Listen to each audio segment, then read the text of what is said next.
cerebelo se encarga propiamente de lo que viene a ser la coordinación de los movimientos.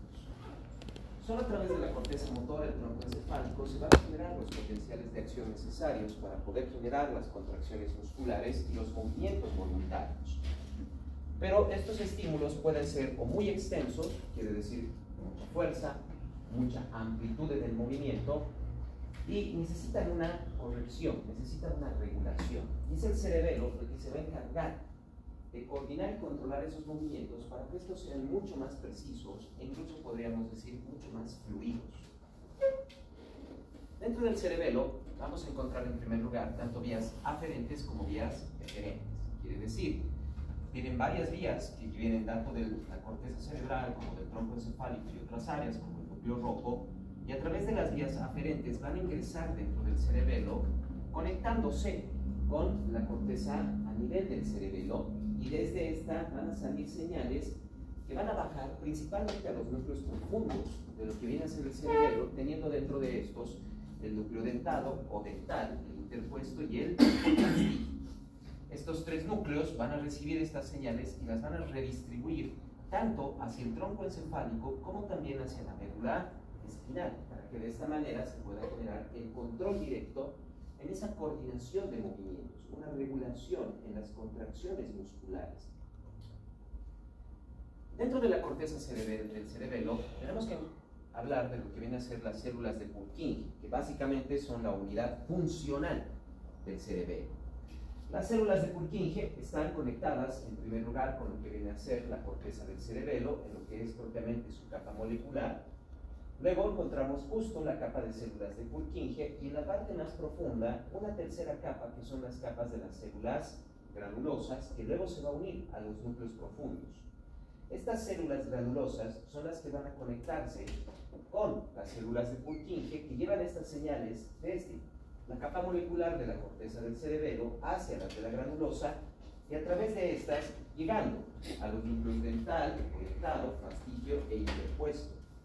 Las células de Purkinje van a recibir las señales por las vías aferentes, las cuales, una vez que ingresan dentro del cerebelo, se van a dividir en dos fibras, una fibra musgosa y una fibra trepadora.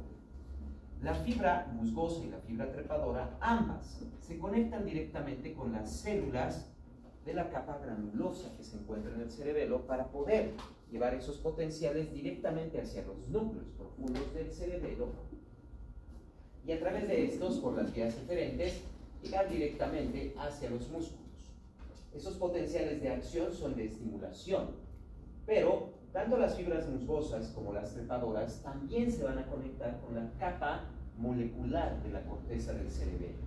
La fibra musgosa lo hace de forma directa, quiere decir, ingresa, lleva una ramificación hacia las células de la granulosa y luego se conecta con las capas, con lo que viene a ser la capa molecular de la corteza del cerebelo, y a través de esta se va a conectar con las células de Purkinje. En cambio, las fibras trepadoras igual ingresan, van a enviar una ramificación hacia las células de la granulosa y luego van a volver a subir hacia lo que viene a ser la capa molecular, conectándose en la capa molecular directamente con las células de Purkinje. Ambas células entonces, ambas fibras, tanto musgosa como trepadora, envían estos potenciales de acción de estimulación directamente hacia las células de la granulosa y a través de estas hacia los músculos, llevando su potencial de acción para la contracción muscular, y serán propiamente las células de Purkinje las que se unen a la capa molecular, las que pueden generar una inhibición. Las células de Purkinje tienen una característica de poder generar una inhibición directamente en la sinapsis de las fibras tanto musgosas como trepadoras hacia las células de la granulosa.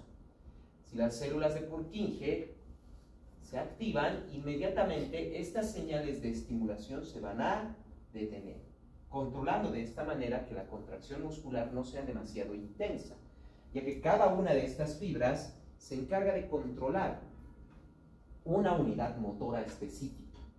Así que las células de Purkinje, que tienen una naturaleza inhibidora, pueden controlar cuántas unidades motoras van a ir contrayéndose. De esa manera, coordinando y controlando la contracción muscular, haciendo que ésta sea mucho más fina, mucho más precisa, y además se pueden generar tanto señales de encendido apagado o de apagado encendido. Quiere decir, tal vez la señal está inhibida, la célula de Purkinje deja de funcionar y permite el encendido de la señal.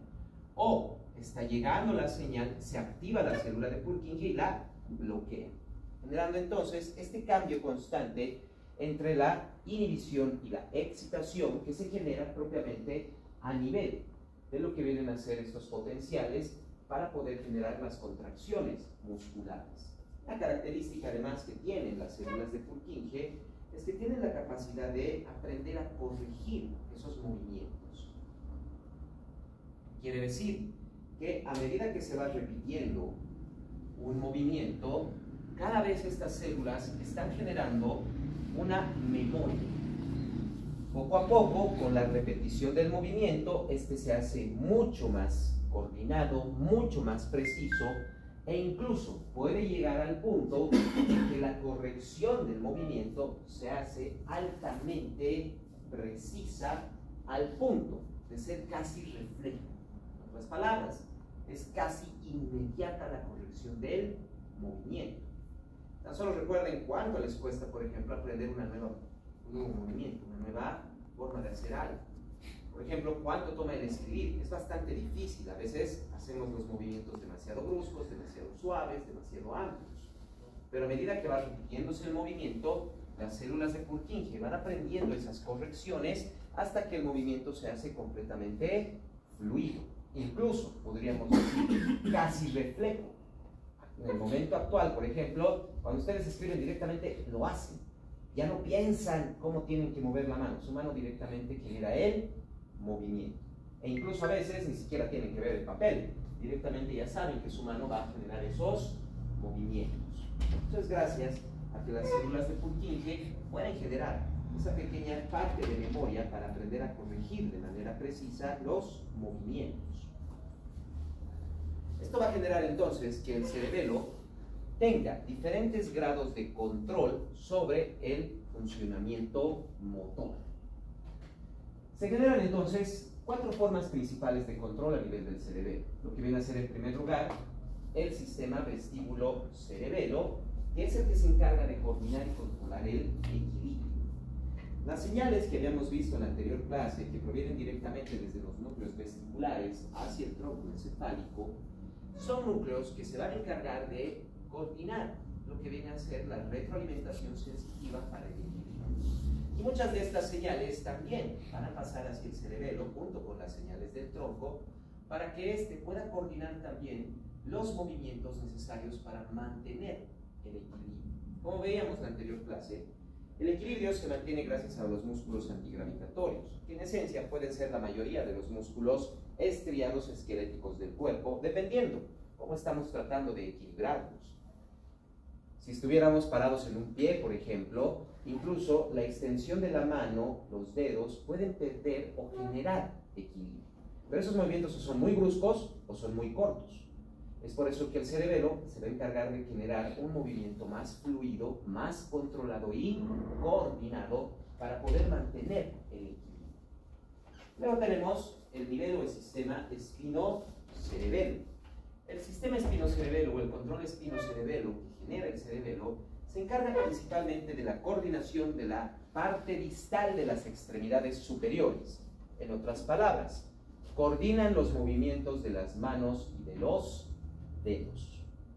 Solo tenemos este sistema de control, solo para controlar eso. Solo para controlar la forma en que nuestras manos y nuestros dedos van a moverse, ampliando aún más el grado de coordinación y control que tenemos sobre los movimientos de las manos y de los dedos. Luego tenemos el control cerebro-cerebelo. Controla el resto de los movimientos voluntarios, ya sea, por ejemplo, levantar la mano, bajar la mano, caminar, sentarnos, agacharnos, correr, diferentes movimientos voluntarios que va a ir controlando propiamente el cerebelo. Por último, el cerebelo también puede generar lo que se conocen como movimientos balísticos. Debido a que las células de Purkinje aprenden a corregir movimientos, como les estaba explicando, Muchos de estos movimientos se hacen básicamente casi reflejos.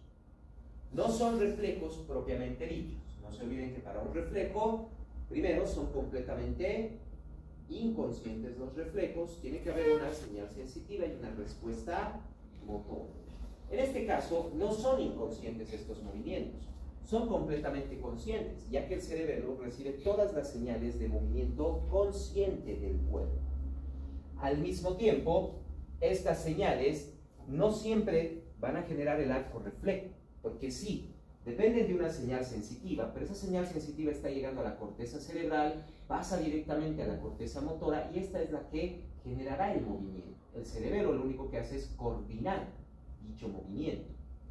Pero a veces el movimiento ha sido tan repetitivo que se hace de una forma casi automática.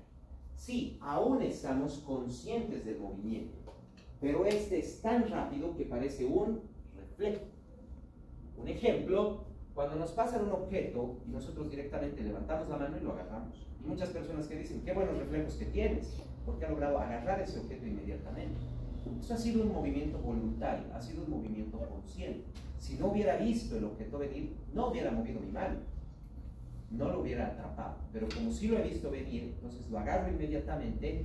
Es un movimiento tan rápido que supera inclusive lo que viene a ser la conciencia propia, generando lo que se conocen como los movimientos balísticos. Son esos movimientos que han sido practicados, que se han ido realizando constantemente de forma consciente, pero llegan a un punto en que se pueden hacer de forma casi automática, casi como si fuera un reflejo.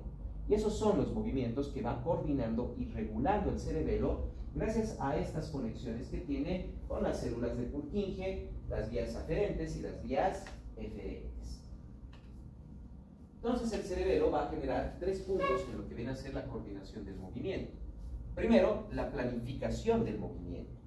Si bien la corteza cerebral, a través del área premotora, puede generar directamente una imagen de cuáles son todos los músculos que deben contraerse y relajarse para generar un movimiento, es el cerebelo el que va a planificar el grado de contracción muscular que se tiene que generar. La corteza indica qué músculo debe contraerse y qué músculo debe relajarse. El cerebelo va a indicar en qué grado se contrae y en qué grado se relaja. Cuántas unidades motoras deben ser las utilizadas para generar ese movimiento. Luego tenemos la sincronización. En otras palabras, hay músculos que deben contraerse y hay músculos que deben relajarse para permitir un movimiento. Si hablamos, por ejemplo, de lo que viene a ser agarrar un objeto, tienen que contraerse todos los músculos flexores a nivel de los dedos y se tienen que relajar los extensores. Entonces el cerebelo va a permitir eso, va a sincronizar estas contracciones para que se pueda generar un movimiento más fluido. Por último, genera una coordinación temporal. Quiere decir, para generar dicho movimiento, como agarrar un objeto, yo ya sé que para agarrar el objeto tengo que relajar los músculos extensores y contraer los flexores. Pero para poder agarrar este objeto, primero tengo que acercar mi mano al objeto, descender, cerrar y elevar. Eso es la sincronización temporal. ¿En qué momento voy a generar las contracciones de los músculos para poder coordinar un movimiento, para poder realizarlo? Porque no es lo mismo abrir mi mano justo llegando al objeto o sobre el objeto, porque eso provocaría que el objeto se caiga. En vez de abrir mi mano antes de llegar al objeto y sostenerlo. Tiene que haber una coordinación temporal en todos esos movimientos. Y obviamente, esto puede generar diferentes alteraciones a nivel de lo que vienen a ser estos controles con el cerebelo. Empezando con lo que vienen a ser las dismetrías o ataxias. En las dismetrías o ataxias hay una pérdida en lo que viene a ser el control propio de la amplitud o fuerza de los movimientos. O los hacemos demasiado amplios o demasiado fuertes, o más bien los hacemos demasiado cortos o demasiado débiles. Una dismetría, por ejemplo, es que yo agarre un objeto y en vez de agarrarlo con suficiente fuerza para levantarlo, lo hago caer. no lo estoy pudiendo controlar. O, en vez de hacer un objeto corto, hago un movimiento corto, hago un movimiento extremadamente largo. Tal vez en vez de, por ejemplo, solo un pequeño aplauso, hago un movimiento demasiado fuerte. No estoy controlando bien la intensidad o la amplitud de los movimientos. Esas son las dismetrías o ataxias. Una forma de dismetría o ataxia es la hipermetría, donde todos los movimientos son amplificados, tanto en amplitud como en fuerza. Tomo un huevo y lo rompo directamente.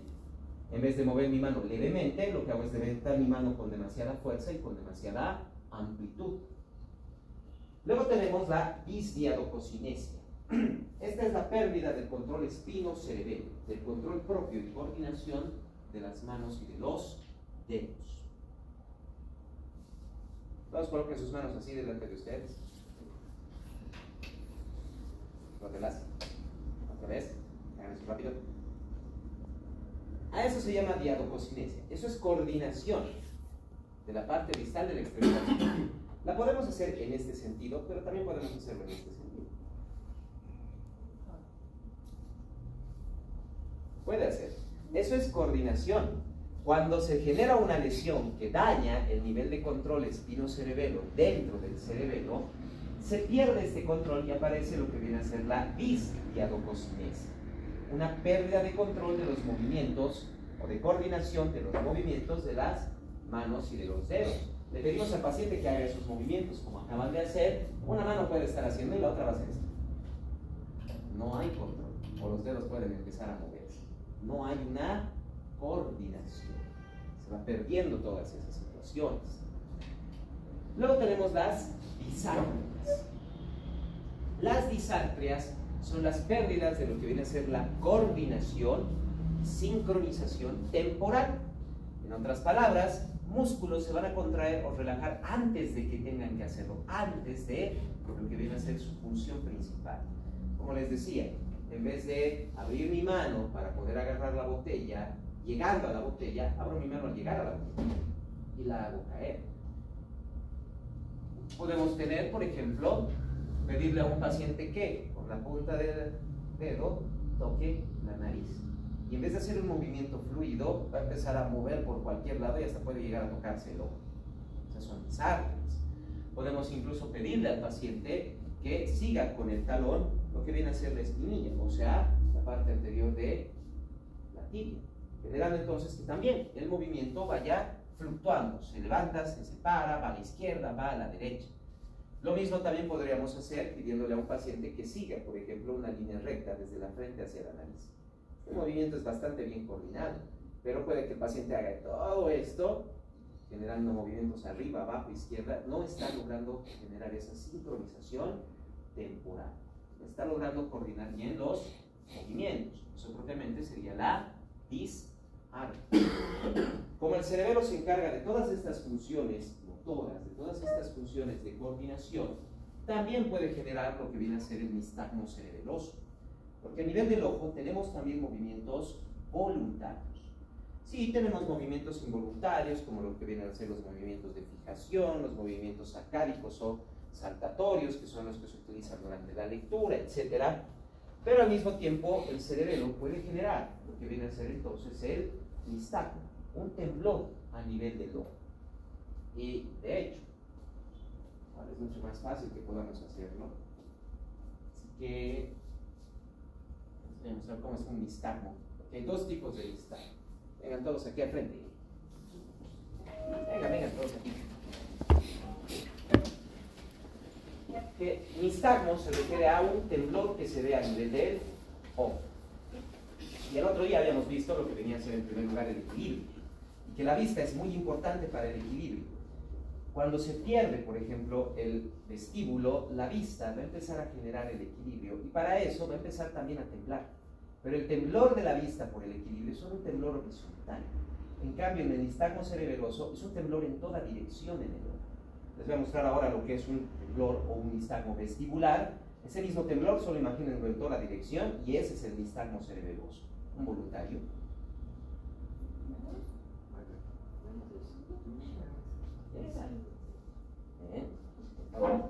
Vengan, acérquense, nos van a ver bien desde ahí.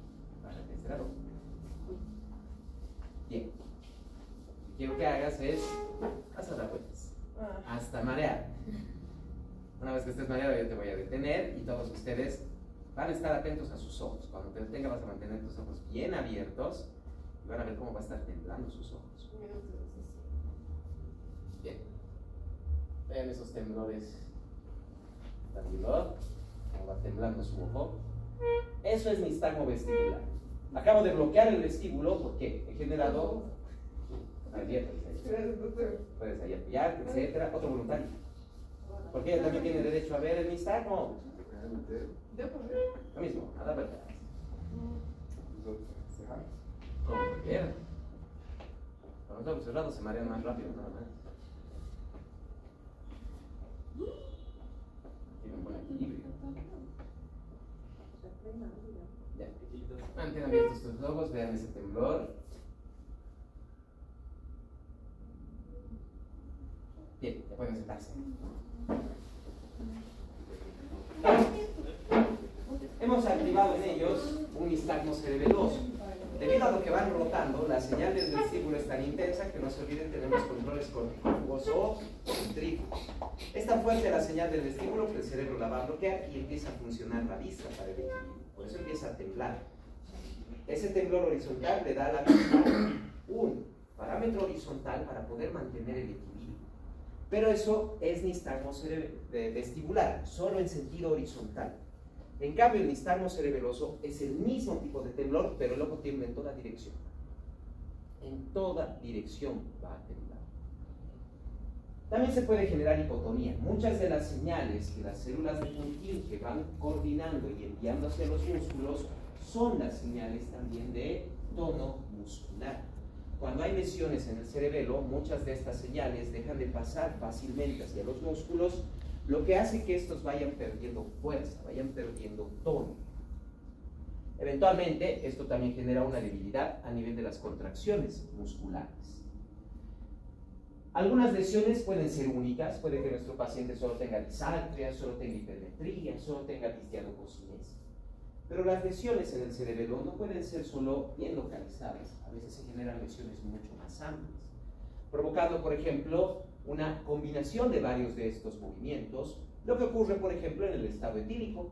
Las personas en estado etílico, como es un inhibidor del sistema nervioso, llegan a tener una inhibición del cerebelo, lo que descoordina por completo todos sus movimientos.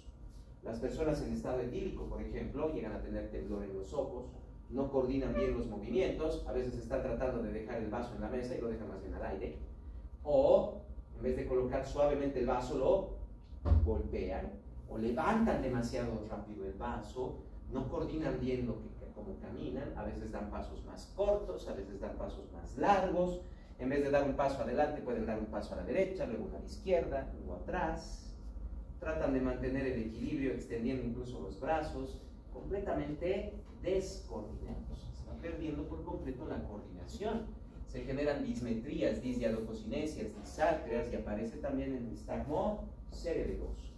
Quiere decir que estas alteraciones del cerebelo pueden ser bien localizadas, solo se ha producido, digamos, disdiadococinesia y nada más, todos los demás movimientos están bien, o puede ser global, puede que todo en lo que viene a ser la función del cerebelo se pierda, toda la coordinación de los movimientos.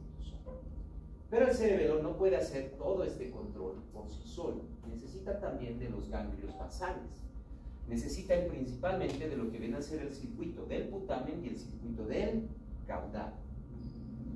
Muchas de nuestras señales motoras vienen desde la corteza motora, así como las áreas de asociación, premotora, suplementaria, van a bajar hacia la médula espinal a través de lo que viene a ser el fascículo córtico espinal, pero las vías extrapiramidales van a conectarse con el caudado, el putamen, incluso con el bulbo pálido, el tálamo, el cerebelo.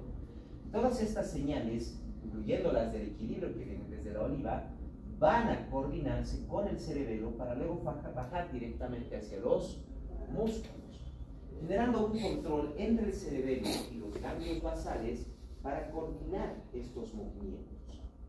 El putamen, en primer lugar, las señales que vienen directamente desde la corteza motora, tanto la corteza motora primaria como las áreas premotora y suplementaria, van a bajar hacia el putamen. A través de esto se van a conectar hacia el globo pálido, a la sustancia negra y a los núcleos rojos. Luego pasando hacia el tálamo, el hipotálamo, para luego volver, uno, con retroalimentación hacia la corteza motora y dos, hacia el cerebelo para coordinar los movimientos. Este circuito se encarga de generar lo que se conoce como patrones de movimientos, lo que se traduce en una destreza. Ejemplo, si nosotros repetimos un movimiento con suficiente repetición, eventualmente el putamen y el cerebelo hacen ese movimiento de forma casi automática. Lo han vuelto un patrón de movimiento, lo han vuelto una destreza. Entre las destrezas podemos contar, por ejemplo, señalar, agarrar objetos, caminar, manejar bicicleta, jugar algún deporte, tocar algún instrumento, escribir, pintar, algo tan simple incluso como agarrar los cubiertos para comer o cortar con una tijera. Esas son destrezas, esos son patrones de movimiento. Y estos patrones de movimiento que se generan entre el cerebelo y el circuito del putamen son lo que permite que se generen los movimientos de forma mucho más rápida, de forma mucho más inmediata. Ustedes, por ejemplo, más adelante van a llevar técnica quirúrgica. Tienen que aprender a manejar el material quirúrgico, el instrumental, así como también tienen que aprender, por ejemplo, nudos quirúrgicos. Todo eso son destrezas que van a aprender a utilizar. Entonces, para que esa destreza se forme, tienen que generar un patrón de movimiento. Y para eso, lo que necesitan es repetir ese movimiento constantemente. De la misma manera que lo han hecho para caminar, escribir, amarrarse los zapatos, comer, etc.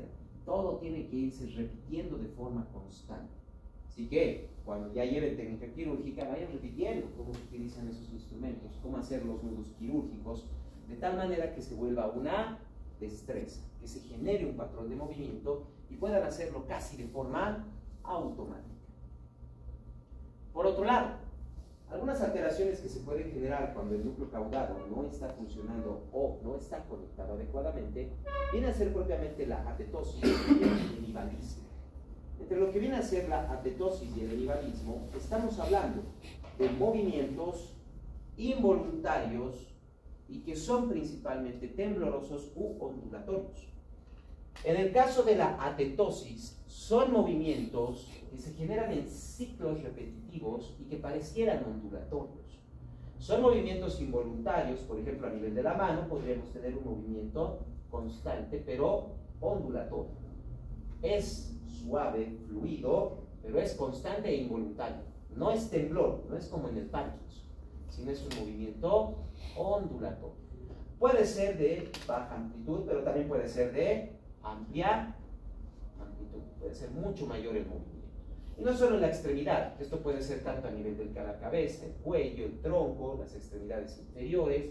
Al caminar, al movernos, se pueden generar movimientos involuntarios que tienen ese movimiento ondulatorio suave. Por otro lado, el enivalismo también son movimientos involuntarios, pero estos son movimientos rápidos y espásticos. La atetosis es un movimiento ondulatorio suave. En cambio, el enivalismo es un movimiento rápido. Es un movimiento brusco, un espasmo muscular que va a generar un movimiento brusco. Por ejemplo, la persona puede estar hablando, puede estar parada y de repente gira su cabeza rápidamente. O genera un movimiento del hombro. O tal vez lanza la mano o la acerca, pero en un movimiento espástico rápido, violento. Esos son los enivalismos. ¿Cómo se llama? Exacto, justo a eso estaba yo. En el síndrome de Tourette se ven estos movimientos como espasmos musculares que son enivalismos también. Eso por parte de lo que viene a ser el circuito del putamen. Luego tenemos el circuito del caudado. Como pueden ver, igual provienen las señales desde la corteza motora, primaria, así como también suplementaria y premotora.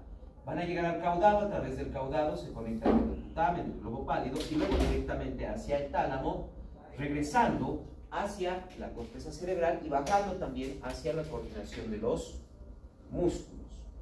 El núcleo caudado se encarga del control cognitivo motor, se encarga de la modificación de secuencias e intensidad de los patrones de movimiento que ya se han generado. En otras palabras, gradúa. Porque, por ejemplo, el circuito del putamen me da la capacidad de escribir, me va a generar una destreza. Por ejemplo, escribir la letra A. El circuito del caudado, esta destreza la puedo reducir o la puedo amplificar. En otras palabras, es el mismo movimiento, pero lo puedo hacer más pequeño o lo puedo hacer más grande. Amplifico, gradúo, modifico la amplitud y la fuerza de dicho movimiento. Porque sí, una destreza se puede utilizar para varias cosas. Yo puedo tranquilamente una destreza caminar. Eso es el putamen, coordinado y regulado por el cerebelo. Pero puedo caminar más lento. O también puedo caminar más rápido. Puedo tranquilamente, por ejemplo, saludar con una mano, como también puedo saludar con mucha mayor amplitud.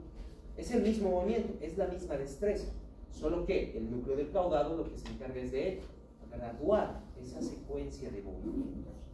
Y entre el putamen y el núcleo caudado, como uno genera el patrón y el otro lo modifica y lo gradúa, entre los dos pueden transferir una destreza hacia otra. En otras palabras, si ya aprendí a escribir con bolígrafo, puedo escribir también con un marcador, con una tiza, con un pincel. ¿Por qué? Es el mismo movimiento, solo estoy variando la graduación del movimiento. Si ya aprendí a hacer un nudo con una pita, puedo hacerlo también con un hilo, porque estoy graduando y modificando dicho movimiento. Y en muchos casos se puede utilizar, o utilizan también estos circuitos, un patrón para generar un nuevo patrón. Para de esta manera ir generando nuevas destrezas. Si ya sabemos escribir y hacer círculos, podemos dibujar. Podemos dibujar. Si ya sé utilizar, por ejemplo, una tijera, puedo podar, inclusive con tijeras de podar, que es el mismo patrón de movimiento, solo que en una graduación distinta. Se puede entonces generar diferentes destrezas a partir de una que ya haya sido generada. Sí, les puede costar un poco generar esas destrezas. Les va a costar un poco, por ejemplo, agarrar las tijeras y las pinzas en técnica quirúrgica, porque normalmente, ¿con qué dedos se agarran las tijeras? ¿Con qué dedos se agarran las tijeras? Con estos dos, ¿verdad? En medicina no es con eso. En medicina son estos dos. Con estos dos es. ¿Por qué? Porque con esto agarramos la tijera para hacer el movimiento y esto apoyamos para darle firmeza. Entonces, cuesta al principio, les va a costar, va a ser difícil, van a tratar de agarrar siempre la tijera con estos dedos, las pinzas, tijeras y demás. Pero luego se van a habituar, van a generar una destreza. Y casi inmediatamente, todo el momento que agarren una tijera, incluso para cortar papel, ya van a estar agarrando de la misma manera. Porque la destreza lo va a hacer casi de forma automática. Igual, agarrar las pinzas, por ejemplo, las pinzas elásticas, el bisturí y demás, eso también solo es una modificación de un patrón. Todo eso no se lo agarra de esta manera. Un bisturí nunca lo agarramos así. Un bisturí se agarra como si estuvieran agarrando un bolígrafo. Entonces va a ser ya como una destreza. Solo van a cambiar ese patrón. Pero para agarrar pinzas y demás, les va a costar un poco cambiar de estos dedos a estos dos. Les va a costar un poco. Fuera de que tienen que también generar otras destrezas, como lo que viene a ser la utilización de otros materiales, como los separadores, los hilos, las agujas, como utilizar inclusive las manos para hacer los nudos quirúrgicos. Todo eso son patrones de movimiento que los van a ir realizando, generando propiamente lo que vienen a ser estos patrones y la modificación de esos patrones de movimiento. Hace un momento además estábamos hablando de lo que viene a ser la conexión tanto del putamen con el globo pálido y el caudado, pero el circuito del putamen también se conecta con la sustancia negra. Y la sustancia negra es la parte del cerebro que libera principalmente dopamina. Como podemos ver, tanto el circuito del caudado como el circuito del putamen no solo utilizan neurotransmisores estimuladores como la acetilcolina, sino que dentro de esto también están los neurotransmisores inhibidores. Tanto la dopamina como el ácido gamma-aminobutírico son los que se van a utilizar para poder regular y coordinar muchos de los movimientos que realizamos. A nivel del cerebelo, la inhibición se genera solo por las células de Purkinje, las señales de encendido apagado o apagado encendido que habíamos visto hace un momento.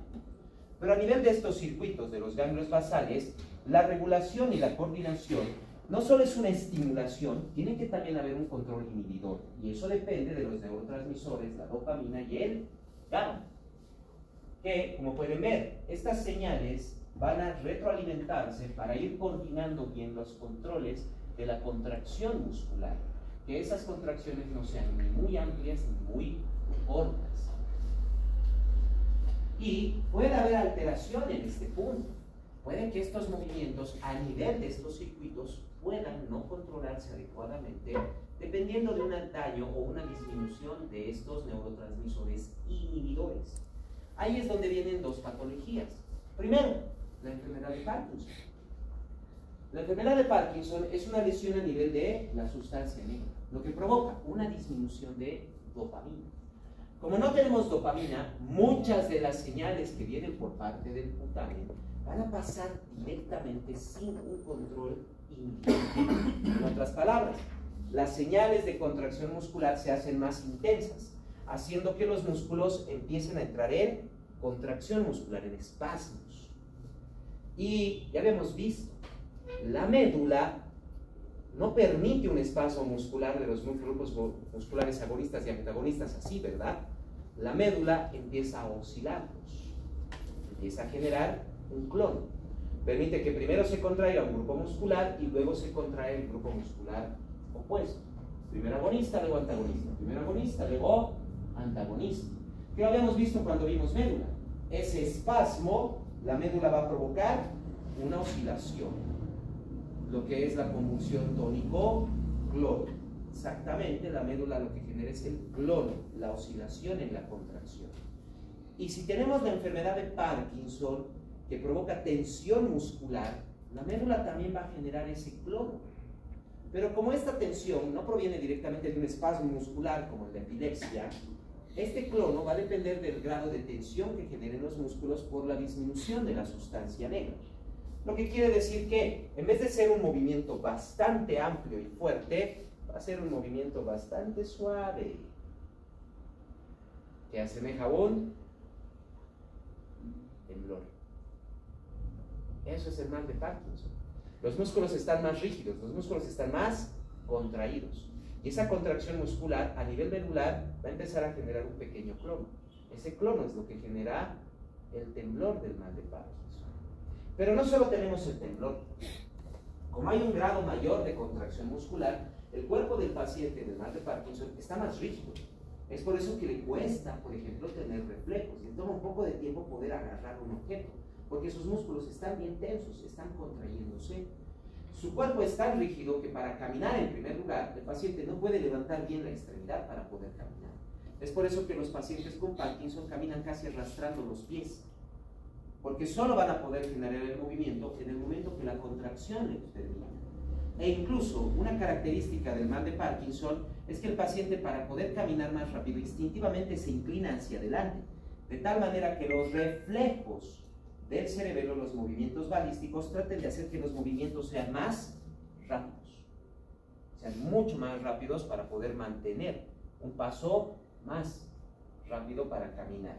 Porque de lo contrario el movimiento sería extremadamente lento. Por eso se inclinan un poco hacia adelante para caminar más rápido. Rígido todo el cuerpo, y a medida que va aumentando la lesión, o sea, va disminuyendo la dopamina, el temblor cada vez se hace más intenso y más intenso. Sin mencionar además que esa disminución de la dopamina también está afectando al resto del cerebro, lo que empieza a afectar también la parte cognitiva, el pensamiento del paciente, llegando inclusive a la demencia, que se genera por el mal de Parkinson.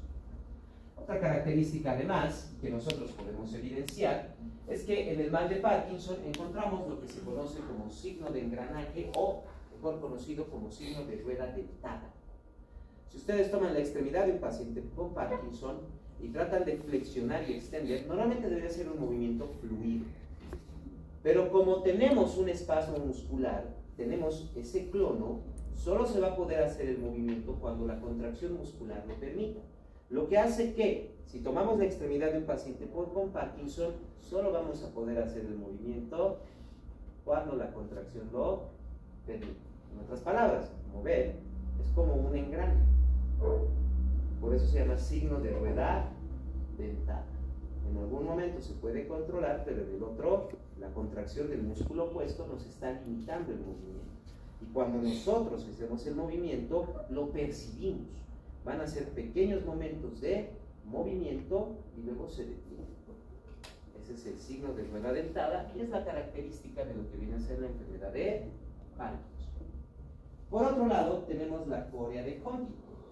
Esto se debe directamente a una reducción de la secreción del ácido gamma-aminobutírico. Y no se olviden que, como podemos ver, está conectado entre lo que viene a ser el globo pálido y la sustancia negra. Y habíamos visto hace un momento que el circuito del putamen es el que se conecta entre el globo pálido y la sustancia negra, ya que el caudado no llega a la sustancia negra.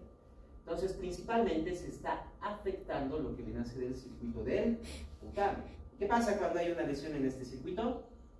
Se genera atetosis y hemivalismo. Eso es lo que va a pasar básicamente con lo que viene a ser la corea de Huntington. Se genera atetosis y hemivalismos constantes. A eso se llama corea de Huntington. El paciente al caminar, por ejemplo, para caminar sus movimientos pueden ser ondulatorios.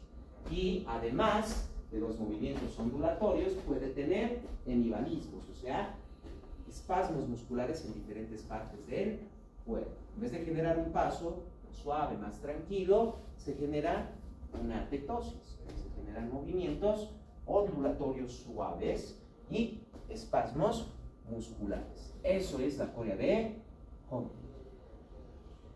Se generan de diferentes formas, no solo de la manera que les he mostrado. A veces el movimiento ondulatorio puede estar en todo el cuerpo, en la extremidad superior, y el hemivalismo puede estar presente en las extremidades inferiores, etc. Pero siempre vemos lo mismo, atetosis y hemivalismos. La combinación de ambos nos está dando propiamente una corea de Huntington. Y obviamente es por reducción del ácido gamma-aminobutírico. Así que, ¿cómo trataríamos a un paciente con Parkinson? Tiene una disminución de dopamina, hay que darle dopamina. Y en la corea de Huntington hay reducción de GABA, hay que darle GABA. Con eso se va controlando, nada más. Porque estas lesiones no las vamos a poder eliminar, son lesiones neuronales, están en el sistema nervioso. Difícil de que puedan recuperarse. Entonces nuestros tratamientos son crónicos, no son tratamientos curativos, son paliativos. Y obviamente todo el control motor está integrado. Los tres niveles, medular, romboencefálico, o también conocido, como ustedes saben, como subcortical, y también tenemos el cortical o de la corteza motora. Todos los movimientos se integran entre sí, así como también se integran con el cerebelo y los ganglios basales. El cerebelo y los ganglios incluso coordinan los movimientos generados por el nivel medular, que son los reflejos. El reflejo miotáctico, el reflejo osteoteminoso, están coordinados también por el cerebelo y los ganglios basales. Habíamos visto el reflejo miotáctico cuando vimos médula, donde al hacer un estímulo en un tendón se genera un movimiento. Pero ¿por qué este movimiento no es constante? ¿Por qué se detiene bruscamente? Eso ocurre gracias a que el cerebelo ya toma el control y evita que este movimiento sea mayor, evita que sea mucho más amplio. Por otro lado, nivel romboencefálico, ahí tenemos lo que viene a ser respirar, los movimientos estereotipados que habíamos visto del tronco, lo que es mamar, escupir, chupar. Tenemos también los movimientos respiratorios, coordinación de los movimientos del equilibrio y obviamente nivel de la corteza motora. El cerebelo y los ganglios basales coordinan todos nuestros movimientos voluntarios, generando los patrones de movimiento, las destrezas, modificándolos y graduándolos. Quiere decir que cada nivel de control que hemos visto, todo está integrado entre sí y directamente con el cerebelo y los ganglios basales. Se genera entonces una coordinación total de todos los movimientos a nivel corporal. ¿Alguna duda que tenga?